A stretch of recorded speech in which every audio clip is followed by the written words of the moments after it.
वजह से आज भी समंदर इतना गहरा है कि मेरा कैमरामैन आपको बताएगा कि किश्तियों वाले अपने किश्तियां यहाँ खड़े कर चुके हैं और उन्होंने अपना काम रोजगार बंद कर दिया है। अभी मैं आपको पानी में कूद के बताऊंगा, पानी में कूद के मैं आपको पानी का पूरा आपको बताऊंगा कि पानी कितना गहरा है और कितने नीचे तक जाना पड़ता है। मेरा कैमरामैन आपको बताता चलेगा। जैसे कि नाज़रीन आप देखते रहे कि ये मेरा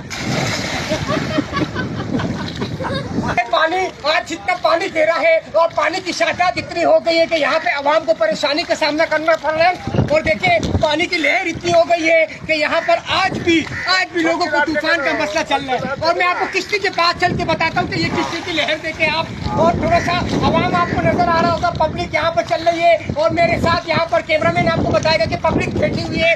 और यहाँ पर जो मसले मसाइल हो रहे हैं उन मसाइल का यही हल है कि पानी कितने देर पानी इतना गहरा कि पानी का कोई